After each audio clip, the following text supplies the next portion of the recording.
आई, या आई काय करतेस तू?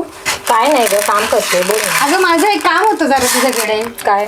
अगं उद्या मला गड संवर्धनासाठी जायचंय, तर तू मला प्लीज उद्या लवकर उठवशील ना? काय ग बाळा, तुझं नेहमीच गड संवर्धन, घरातील पण काही कामं असतात ना.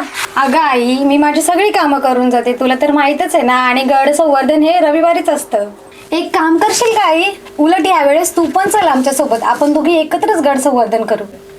अगं मी कशाला येऊ तिकडे, दुसरं आहेत ना लोक कामं करायला. अगं आई, हे कोण करेल ते कोण करेल, आता हे करत बसायचं का? आणि गड संवर्धन करणं ही आपली पण तर जबाबदारी आहे.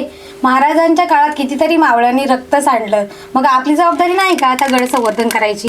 खरंय बाळा, महाराजांनी प्रजेचा भेदभाव केला नाही, मग आपण का करू? पण आपल्यासारख्या स्त्रियांनी हे काम करावं का? अगं आई, आपल्यासारख्या स्त्रियांनी करायचं म्हणजे महाराजांनी आपल्याला सामर्थ्य दिले.